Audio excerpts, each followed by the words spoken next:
Good morning, students. In the last video, we discussed some of the sources of business finance, such as equity shares, preference shares, retained earning, GDR, ADR, इन सब के बारे में हमने पढ़ा था। आज हम इसी चैप्टर को कंटिन्यू कर रहे हैं और आज हम एक और सोर्स ऑफ बिजनेस फाइनेंस यानी वित्त के स्रोत में एक जो है ऋण पत्र जिसको बोलते हैं डिबेंचर्स के बारे में हम आपको बताने जा रहे हैं।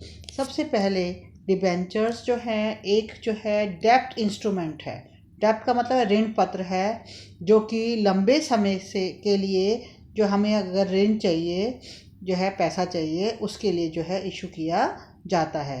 सबसे बड़ी बात क्या है कि अगर हम जब डिबेंचर इशू करते हैं तो हमें एक फ़िक्स रेट ऑफ जो है इंटरेस्ट उन डिबेंचर होल्डर्स को पे करना पड़ता है। मान लीजिए हमने डिबेंचर्स इशू किए 10% डिबेंचर्स, अगर हमने जो है 1000 के डिबेंचर्स इशू किए तो हमें जो 8% डिबेंचर का मतलब होता है 8% रेट ऑफ इंटरेस्ट हमें उन डिबेंचर्स को देना पड़ेगा। और ये जो इंटरेस्ट है वो हमेशा हर 6 महीने के बाद जो है पे करना पड़ता है। अब क्या है डिबेंचर्स और बॉन्ड्स में क्या फ़र्क है? बॉन्ड्स भी एक डेब्ट इंस्ट्रूमेंट होता है, लेकिन बॉन्ड्स और डिबेंचर्स में क्या फ़र्क है? डिबेंचर्स में जो रेट ऑफ इंटरेस्ट है वो फिक्स होता है, स्पेसिफिक होता है, लेकिन बॉन्ड्स में जो रेट ऑफ इंटरेस्ट है वो स्पेसिफिक नहीं होता है। यूजली जो है बॉन्ड्स हैवी डिस्काउंट पर इशू किए जाते हैं और जो नॉमिनल वैल्यू और जो इशू प्राइस है उसका जो डिफरेंस होता है वो जो है अमाउंट ऑफ इंटरेस्ट मान लिया जाता है।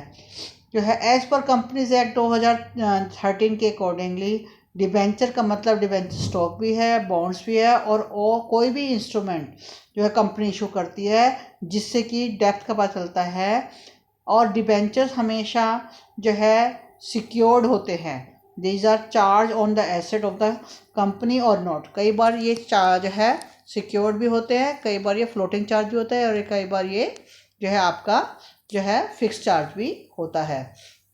अब हम इसी को आगे कंटिन्यू करते हैं जो है, तो आप देखोगे कि बेटा डिबेंचर्स जो है आपके जो है उसमें जो है उसका क्या मेरिट्स हैं और क्या डीमेरिट्स हैं जो है डिबेंचर्स के। क्वेश्चन क्या है, what is debentures and how debentures are different from bonds, और डिबेंचर्स के मेरिट और डीमेरिट बताइए। या इस तरह से क्वेश्चन आ सकता है, write a short note on debentures.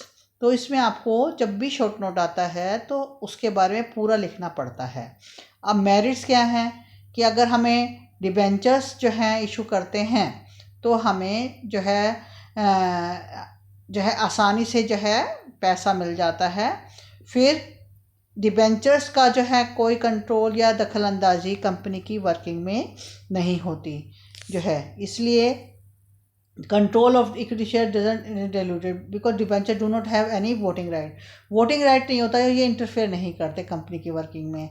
फिर डिबेंचर्स जो है लेस कॉस्टली होते हैं as compare to preference share या इक्विटी शेयर, क्योंकि जो डिबेंचर्स पर जो हम इंटरेस्ट पे करते हैं वो टैक्स डिडक्टेबल है, यानी हमें टैक्स बेनिफिट मिलते हैं अगर हम डिबेंचर्स को इंटरेस्ट पे किया जाता है।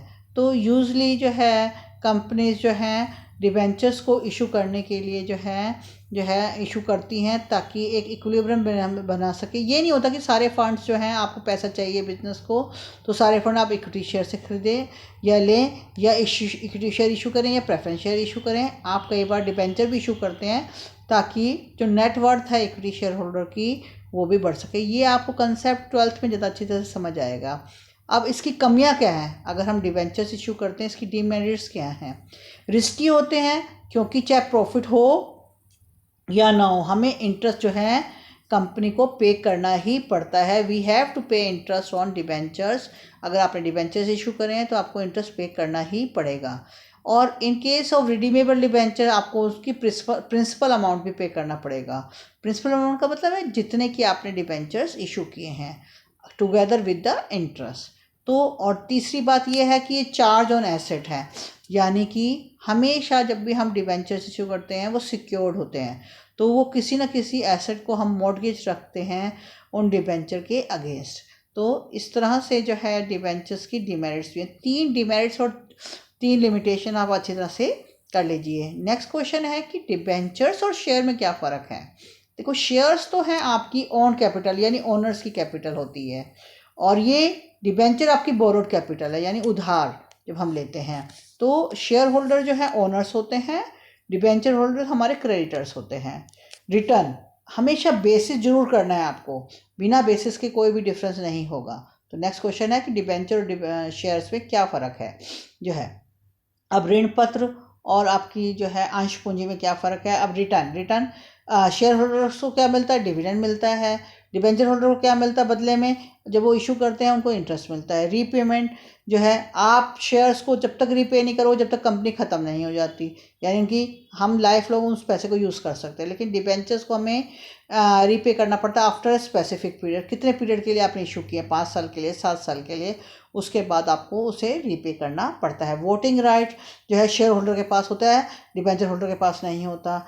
ये discount, issue on discount, company can not issue share at a discount जो है, लेकिन डिबेंचर्स को हम जो है डिस्काउंट पर इशू कर सकते हैं। सिक्योरिटी, कोई भी ये एसेट इसके साथ जो है, इक्विटी शेयर होल्डर कोई सिक्योर्ड नहीं होते, जबकि डिबेंचर होल्डर सिक्योर्ड होते हैं क्योंकि they are charge on the asset of the company. Convertibility का मतलब क्या है कि शेयर होल्डर को कई बार ऑप्शन दी जाती है जो है, share holder can not be converted, हम कभी भी शेयर होल्डर को जो है कन्वर्ट नहीं कर सकते डिबेंचर होल्डर, लेकिन डिबेंचर होल्डर को ऑप्शन मिलती है कि क्या वो जो है शेयर होल्डर शेयर्स में कन्वर्ट करना चाहते हैं, ये उनकी मर्जी होती है। तो ऑप्शन सिर्फ डिबेंचर होल्डर को अवेलेबल होती है, शेयर होल्डर को हम किसी भी तरह की ऑप्शन नहीं मिलती, उनको कन्वर्ट नहीं किया जा सकता डिबेंचर्स से। ये ओनर्स होते हैं, ये क्रेडिटर्स होते हैं, ये मैंने आपको बता दिया। रेट ऑफ रिटर्न क्या होता है, नो फिक्स डिविडेंड जो है, ये डिपेंड करता है कि प्रॉफिट कितना, उसी के हिसाब से डिविडेंड दिया जाता है। लेकिन जो डिबेंचर होल्डर है उनका जो इंटरेस्ट है वो फिक्स होता है, चाहे लॉस हो चाहे प्रॉफिट हो, उन्हें इंटरेस्ट देना ही पड़ेगा। रिफंड ऑफ कैपिटल जो है, शेयर होल्डर को जो पैसा मिलता है, प्रिंसिपल अमाउंट जो मिलता है वो तब मिलेगा जब at the time of winding up, जब हम डिबेंचर होल्डर को सारा पे करें, यानी लास्ट में हम डिबेंचर जो है शेयर होल्डर को पैसा देते हैं, जबकि डिबेंचर्स को सबसे पहले पैसा दिया जाता है शेयर होल्डर से पहले।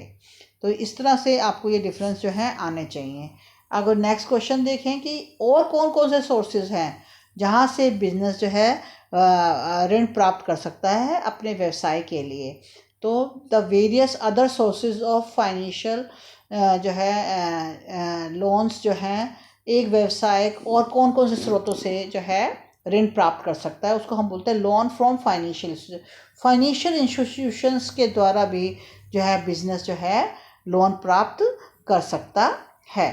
तो हम इसमें देखेंगे कि सेंट्रल गवर्नमेंट और स्टेट गवर्नमेंट ने बहुत सारी फाइनेंशियल इंस्टीट्यूशन बनाई हैं ताकि जो है व्यवसाय को विभिन्न प्रकार के ऋण जो है प्राप्त हो सके जो है, इनको हम बोलते हैं डेवलपमेंट बैंक्स। तो डेवलपमेंट बैंक्स वो बैंक्स होते हैं जो व्यवसाय की ऋण संबंधी आवश्यकताओं को पूरा करते हैं। अब ये कौन कौन से डेवलपमेंट बैंक जो हैं स्टेट गवर्नमेंट और सेंट्रल गवर्नमेंट ने बनाए हैं, पहला है IFCI, इसकी फुल फॉर्म भी आपको आना चाहिए, ये 1 नंबर के नोट में आ जाता है। Industrial finance corporation of India, ये आपको फाइनेंशियल मदद देते हैं ताकि हमारे जो है पूरे देश का विकास हो सके। यानी कि अगर कोई कंपनी किसी जो है बैकवर्ड एरिया में जो है खोलना चाहती है तो IFC जो है उन्हें स्पेशल रियायती दर पर जो है ऋण उपलब्ध कराती है। ऐसे ही ICICI industrial credit and investment corporation, इसकी भी फुल फॉर्म आपको आनी चाहिए, ये 1 नंबर के शॉर्ट उसमें क्वेश्चंस में आता है। इससे क्या होता है कि ये जो ICICI जो है ये क्या करती है, ये क्रिएशन में, एक्सपेंशन में और मॉडर्नाइजेशन में, कोई भी इंडस्ट्रियल यूनिट है आप शुरू करना चाहते हो, उसको एक्सपेंड करना चाहते हो या मॉडर्नाइज करना चाहते हो, तो कोई भी कंपनी अगर प्राइवेट सेक्टर में है तो वो इंडस्ट्रियल ICICI से लोन ले सकती है। ये जो है participation of foreign capital in the country, इसमें फॉरेन कैपिटल को भी जो है इनकरेज करने के लिए जो है कोशिश की जाती है। अब ऐसे है LIC, ये आपको पता है LIC का मतलब है life insurance corporation of India. ये क्या करती है, इंश्योरेंस का जो पैसा लोग अपनी सेविंग जो है इन द फॉर्म ऑफ इंश्योरेंस जो है पैसे जमा कराते हैं, उस पैसे को जो है LIC यूज़ करती है बिजनेस फर्म को लोन देने के लिए। तो it mobilises the public saving in the form of insurance premium. हमने इंश्योरेंस प्रीमियम पे किया, जब पब्लिक इंश्योरेंस जो है इंश्योरेंस लेती है तो इंश्योरेंस पे करती है, और उस इंश्योरेंस प्रीमियम को जो है LIC कंपनियां जो है लोन देने के लिए यूज़ करती हैं। ऐसे ही आपका industrial development bank of India है IDBI, जो कि बहुत सारे फाइनेंशियल जो रिक्वायरमेंट है बिजनेस की उसको पूरा करती है। अब जितने भी लोन जो है फाइनेंशियल इंस्टीट्यूशन देती हैं, इनके क्या फ़ायदे हैं और क्या नुकसान हैं, उसके बारे में हम एक बार देख लेते हैं बेटा। जो है फाइनेंशियल इंस्टीट्यूशन जो लोन देती हैं वो लॉन्ग टर्म होता है। आपका पहली बात जो है, जो लोन है आपका वो लॉन्ग टर्म बेसिस पर है बेटा। जो है लॉन्ग टर्म फाइनेंस हमें आसानी से मिल जाता है फाइनेंशियल इंस्टीट्यूशन से। दूसरा जो है ये टेक्निकल और मैनेजरल एडवाइस भी, कंसल्टेंसी की तरह से भी वो भी हमें प्रोवाइड करती है। फिर लंबे समय के लिए हमें लोन मिल सकता है मॉडर्नाइजेशन के लिए या बिजनेस को एक्सपेंड करने के लिए। फिर हम इनको चुका भी जो है आसान शर्तों में सकते हैं, क्योंकि ये जो फाइनेंशियल इंस्टीट्यूशन गवर्नमेंट के द्वारा जो है स्थापित किए जाते हैं ताकि कंपनी को बर्डन ना पड़े। तो कई बार आपने देखा होगा ऐसे कोविड की सिचुएशन में भी गवर्नमेंट ने बहुत सारे फंड्स जो है मार्केट में डाले हैं ताकि बिजनेस जो है वो जो है डिप्रेशन से बाहर आ सकें। तो इसी तरह से आगे हम चलते हैं कि इसकी डीमेरिट्स क्या हैं, कि कमियां क्या हैं। ये तो फ़ायदे हुए, अब इसके डीमेरिट्स क्या हैं। एक तो डीमेरिट्स ये हैं कि फाइनेंशियल इंस्टीट्यूशन स्टेट और सेंट्रल गवर्नमेंट जो है वो चलाती हैं, तो इनके जो लोन जो है मिलने में हमें बहुत समय लग जाता है और एक बड़ा टाइम कंज्यूमिंग प्रोसेस है, बहुत समय लग जाता है, बर्बाद हो जाता है और एक्सपेंसिव भी है, क्योंकि उनकी फॉर्मेलिटीज़ बहुत ज़्यादा होती हैं, तब जाके बिजनेस जो है प्राइवेट सेक्टर को लोन मिलता है। फिर फाइनेंशियल इंस्टीट्यूशन जो हैं बहुत सारी रिस्ट्रिक्शन पुट कर देती हैं मैनेजमेंट की, कंपनी के, कि आप जो है इस पैसे को यहाँ यूज़ नहीं कर सकते, यहाँ यूज़ नहीं कर सकते। तो कंपनियां जो हैं इन जो है फाइनेंशियल इंस्टीट्यूशन से लोन लेना पसंद नहीं करती। फिर जो है फाइनेंशियल इंस्टीट्यूशन ये भी कहती हैं कि कंपनीज में उनके नॉमिनी होने चाहिए ताकि वो डे टू डे वर्किंग को देख सकें। तो अब आगे क्या होता है कि जितनी भी जब भी रिक्वायरमेंट होती है बिजनेस फर्म को, तो वो अपनी फाइनेंशियल रिक्वायरमेंट को पूरा नहीं कर सकते। अब एक और क्वेश्चन आता है कि ट्रेड क्रेडिट किसे कहते हैं। शॉर्ट नोट बहुत बार आता है इस पर कि what is trade credit. Trade credit क्या मतलब क्या है कि जब एक व्यवसाय दूसरे व्यवसाय को उधार देता है, ठीक है, ताकि वो गुड्स एंड सर्विसेज क्या देता है, उधार पे देता है, उसको बोलते हैं हम ट्रेड क्रेडिट। ये एक शॉर्ट टर्म फाइनेंसिंग मेथड है, यानी आपने 1 महीने का क्रेडिट दिया, 2 महीने का क्रेडिट दिया, यानी आपने गुड्स खरीदी, किसी ए कंपनी ने बी कंपनी से गुड्स खरीदी या सर्विस जो है खरीदी, तो वो कहता है कि 2 महीने के बाद आप उसकी पेमेंट कर दो। तो ये short term financing, short term एक तरह से जो है फाइनेंसिंग टेक्निक है, जिसमें हम जो है 3 महीने तक जो है उस लोन को चुका सकते हैं। इनको हम एक तरह से सन्ड्री क्रेडिटर्स भी बोल सकते हैं। इसके मेरिट्स क्या हैं, फ़ायदे क्या हैं, इससे क्या है आपके जो है व्यवसाय की परचेज और सेल जो है ना रुकती नहीं है। विदाउट इमीडिएट पेमेंट करने की बजाय आप आसानी से कुछ भी, अगर आपके पास पैसा नहीं है तब भी आप कुछ भी गुड्स और सर्विसेज जो हैं परचेज कर सकते हैं, ठीक है। फिर ट्रेड क्रेडिट कन्वीनियंट मेथड है शॉर्ट टर्म फंड्स को प्राप्त करने का। जो है यूजली ट्रेड क्रेडिट उन्हीं को दिया जाता है जो जिन कस्टमर की जो साख है क्रेडिट वर्दीनेस है, मतलब गुडविल अच्छी हो। तो इससे क्या है, ट्रेड क्रेडिट से जो है सेल ऑफ गुड्स जो है वो भी आसानी से की जा सकती है। आपने देखा होगा जो है ट्रेड डिस्काउंट होता है, ये अकाउंट से आपने पढ़ा हुआ है। कैश डिस्काउंट होता है, ये इससे क्या होता है, सेल प्रमोट होती है, ज़्यादा से ज़्यादा सेल करते हैं जो है ताकि ज़्यादा से ज़्यादा कस्टमर खरीदे बल्क में। फिर ट्रेड क्रेडिट जो है इस पर कोई चार्ज नहीं होता, फर्म की एसेट को गिरवी नहीं रखा जाता। अब डीमेरिट्स क्या हैं इसके। ट्रेड क्रेडिट में रिजल्ट इन ओवर ट्रेडिंग जो है, कई बार जो है ट्रेड क्रेडिट से हम ज़्यादा उधार ले लेते हैं, इससे हमारी ओवर ट्रेडिंग की प्रॉब्लम जो है आ जाती है। फिर लिमिटेड फंड्स ही आप जब हम ट्रेड क्रेडिट जब यूज़ करते हैं तो हमें फंड्स तो वापस करने ही है, चाहे 1 महीना मिले 2, तो बहुत कम समय के लिए हमें पैसा मार्केट से मिल सकता है। तो इट गिव्स फंड्स, जो फंड्स की रिक्वायरमेंट है कंपनी की वो लॉन्ग टर्म पूरी नहीं होती, बहुत थोड़े समय के लिए, 1 महीने के लिए, 15 दिन के लिए या 2 महीने के लिए ही हमें ट्रेड क्रेडिट मिलता है। फिर जो है ये सोर्स जो फंड है वो कॉस्टली है as compare to other sources of funds. अब आ जाइए कि और कौन से तरीके हैं जहाँ से हम पैसा इकट्ठा कर सकते हैं। हम कमर्शियल बैंक से भी पैसा ले सकते हैं। अब कमर्शियल बैंक आपको पता है, जितने भी बैंक्स हैं हमारे इंडियन बैंक्स हैं वो कौन किस किस फॉर्म में जो है हमें लोन देते हैं। एक कैश क्रेडिट होता है, एक ओवरड्राफ्ट होता है, एक टर्म लोन होता है, एक डिस्काउंटिंग ऑफ बिल्स होता है। अब जो भी हम कमर्शियल बैंक से शॉर्ट टर्म या मीडियम टर्म फाइनेंस लेते हैं जो है, उसमें जो कंपनियां जिनको लोन चाहिए उन्हें कोई ना कोई जो है एसेट जो है गिरवी रखनी पड़ती है, यानी सिक्योरिटी पर ही बैंक जो है लोन देते हैं। और रेट ऑफ इंटरेस्ट जो है बैंक के लोन का वो भी फिक्स होता है। अब ये क्या होता है कैश क्रेडिट? कैश क्रेडिट का मतलब है जितने भी आपके बिजनेसमैन हैं उनका खाता होता है कमर्शियल बैंक्स में, जिसमें उसको बोलते हैं करंट अकाउंट, जिसमें उनके जो है उनके अकाउंट में पैसा नहीं भी है तो उसके अलावा भी वो एक लिमिट बना देते हैं, उसके अलावा भी उनको कैश वो देते हैं। ओवरड्राफ्ट का मतलब क्या होता है कि आप एक पर्टिकुलर लिमिट तक जो है ज़्यादा पैसा बैंक से निकाल सकते हैं। टर्म लोन का मतलब क्या होता है कि थोड़े समय के लिए आपको बैंक से लोन मिल जाता है। डिस्काउंटिंग ऑफ बिल का मतलब क्या होता है कि अगर आपने बिल ऑफ एक्सचेंज इशू किया तो किसी से आपने बिल लिया जो है, उस बिल का आप मैच्योरिटी तक इंतज़ार ना करके बैंक को वो बिल देकर यानी डिस्काउंट करवा के आप उससे पहले ही पैसा ले सकते हैं और उस पैसे को यूज़ कर सकते हैं। अब आ जाइए आगे, इसके मेरिट्स और डिमेरिट्स क्या हैं बेटा। जो है कमर्शियल बैंक जो है जहाँ से उनसे हमें जो लोन मिलता है, मैंने बताया जैसे ट्रेड क्रेडिट है या कैश क्रेडिट है आपका या टर्म लोन है, इससे फाइनेंशियल रिक्वायरमेंट जो है कंपनियों की बहुत जो है आसानी से पूरी हो सकती है। ये ईजियर सोर्स है जो है लोन प्राप्त करने के लिए। और हमें जितनी रिक्वायरमेंट होती है, इससे ओवरड्राफ्ट की फैसिलिटी से भी हमारी अगर थोड़ी रिक्वायरमेंट है तो हम बहुत सारी रिक्वायरमेंट हम जो है थोड़े समय के लिए अगर हमें लोन चाहिए तो वो हम पूरी कर सकते हैं।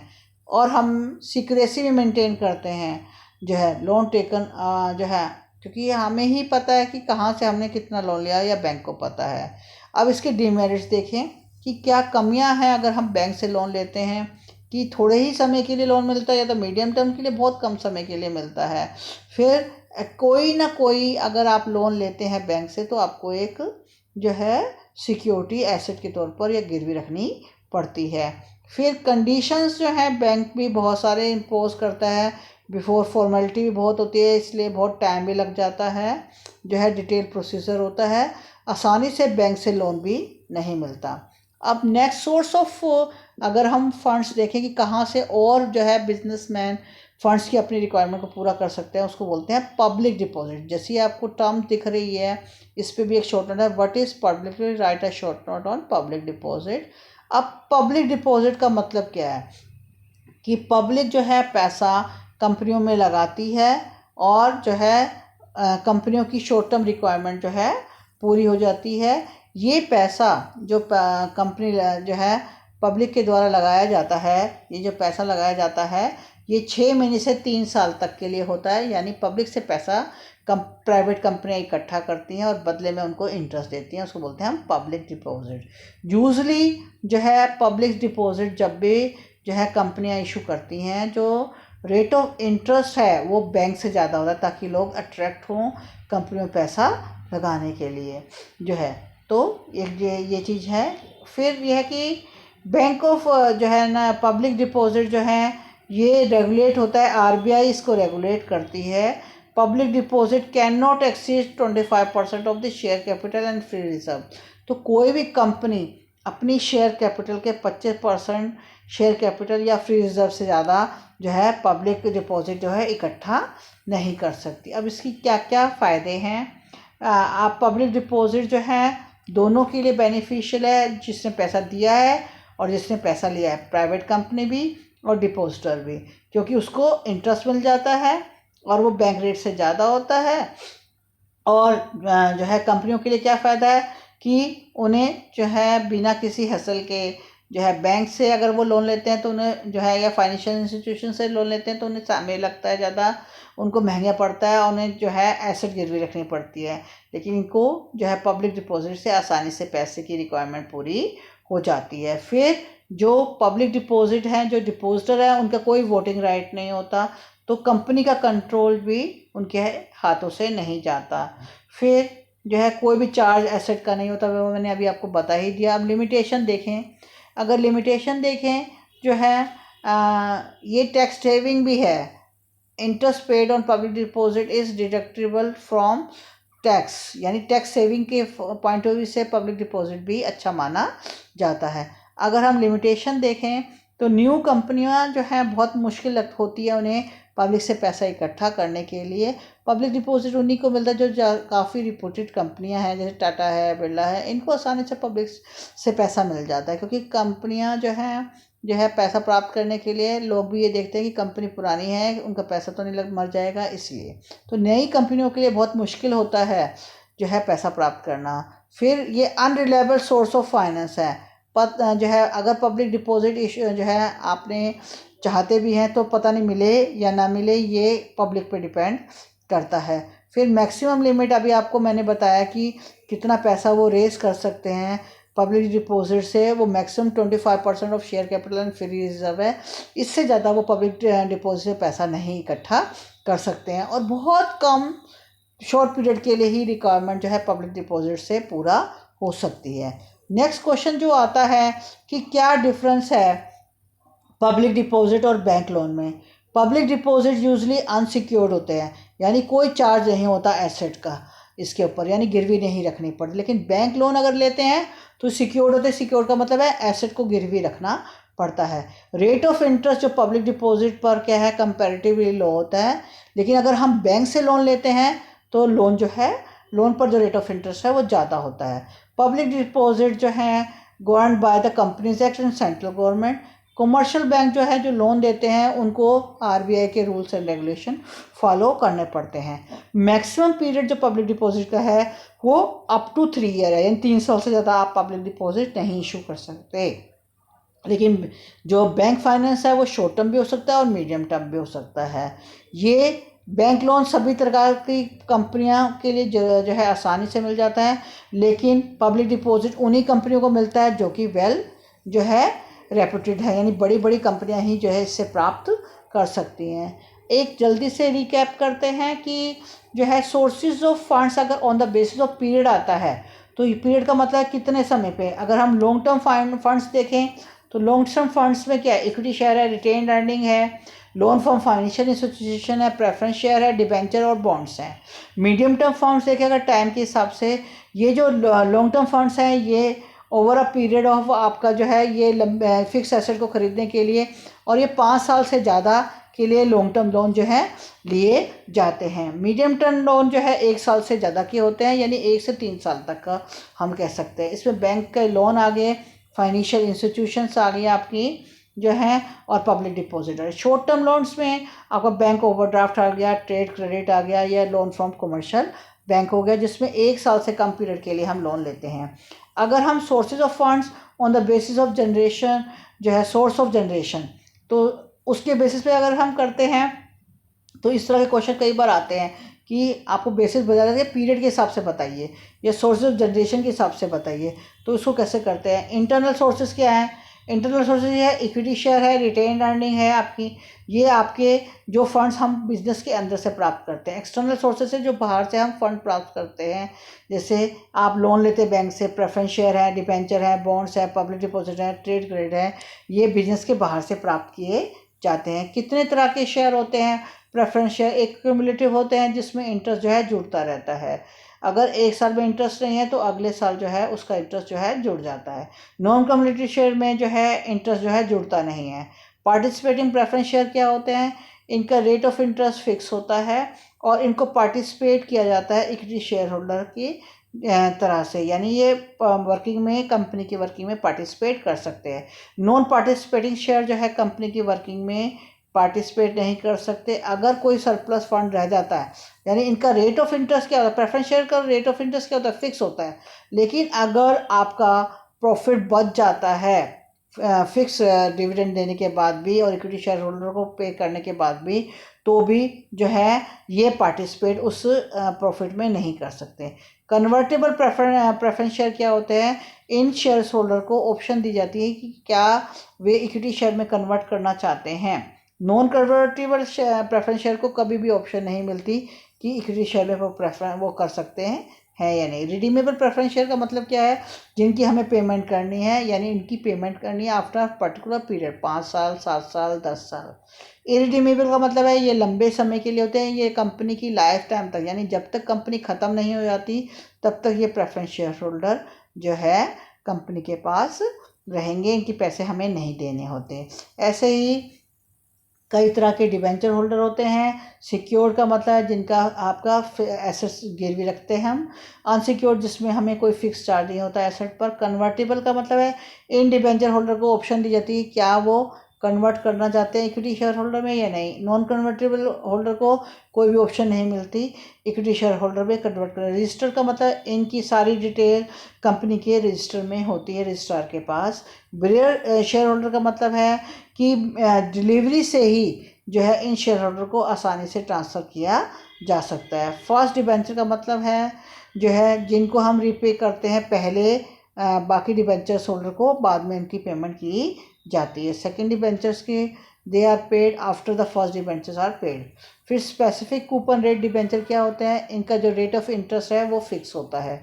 Zero coupon rate of interest का मतलब क्या होता है, जिनका कोई फिक्स रेट ऑफ इंटरेस्ट नहीं होता उनको बोलते हैं हम जीरो कूपन रेट।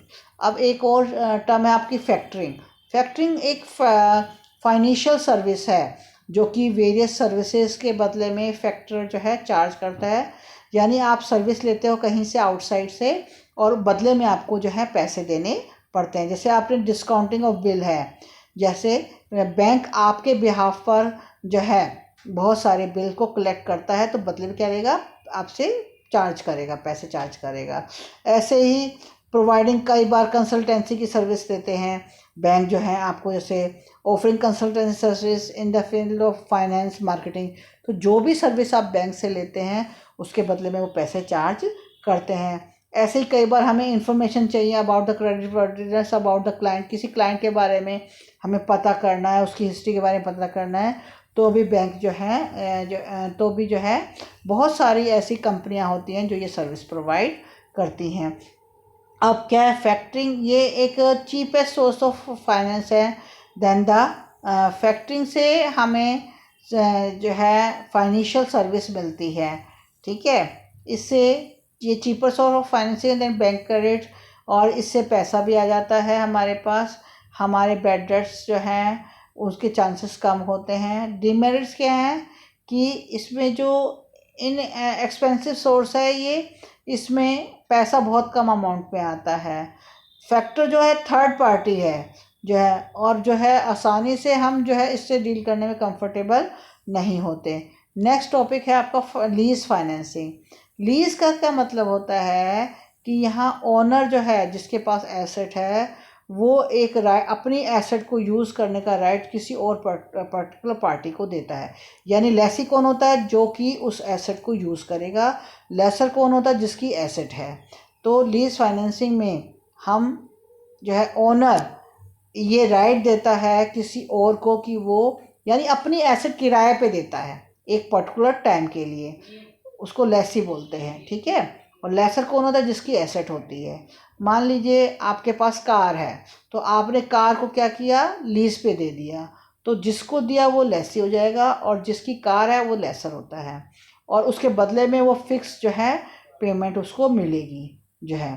और एक ये लीज जो है पर्टिकुलर टाइम पीरियड के लिए होती है।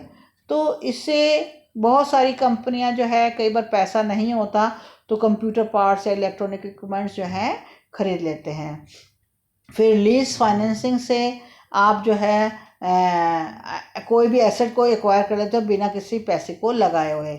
ये टैक्स डिडक्टिबल एक्सपेंस है, इससे टैक्स की भी बचत होती है। इससे बिजनेस का कंट्रोल भी नहीं जाता जो है। और जो है इसकी डिमेरिट्स यही है कि इसमें रिस्ट्रिक्शंस बहुत लगाता है जो लेसर होता है जिसकी एसेट होती है। अगर लीज नहीं रिन्यू हुई तो जो है आपको वो एसेट को वापस देना पड़ता है। तो इस तरह से कमर्शियल पेपर क्या होते हैं? Commercial paper usually unsecure promissory notes हैं जो कि बड़ी बड़ी कंपनियां पैसे को प्राप्त करने के लिए इशू करती हैं। यूजली शॉर्ट टर्म रिक्वायरमेंट पूरी होती हैं जो कि 15 दिन से 1 साल तक ही जो हम फंड्स की रिक्वायरमेंट जो है पूरी कर सकते हैं। और पैसा कहाँ से मिलता है? बिजनेस फर्म से, अदर इंश्योरेंस कंपनी से, पेंशन फंड्स या बैंक से हमें लोअर रेट ऑफ इंटरेस्ट जो मार्केट के, उससे हम कमर्शियल पेपर इशू करके हम ये फंड्स को रेज कर सकते हैं। ये भी आपकी आरबीआई गवर्न करती है। कमर्शियल पेपर ट्रांसफरेबल होते हैं, आसानी से हाईली लिक्विड होते हैं, किसी एक पर्सन से दूसरे पर्सन को ट्रांसफ़र किया जा सकता है। ये अनसिक्योर्ड होते हैं, कोई एसेट गिरवी नहीं रखनी पड़ती। फंड्स आसानी से चीपर रेट ऑफ इंटरेस्ट पर हमें मिल जाते हैं जो है। फिर है आपका डीमेरिट्स यही है कि जो बड़ी बड़ी कंपनियां हैं वही कमर्शियल पेपर से पैसा प्राप्त कर सकती हैं जो है, और ये पैसा जो है हमें शॉर्ट टर्म पीरियड के लिए ही मिलता है।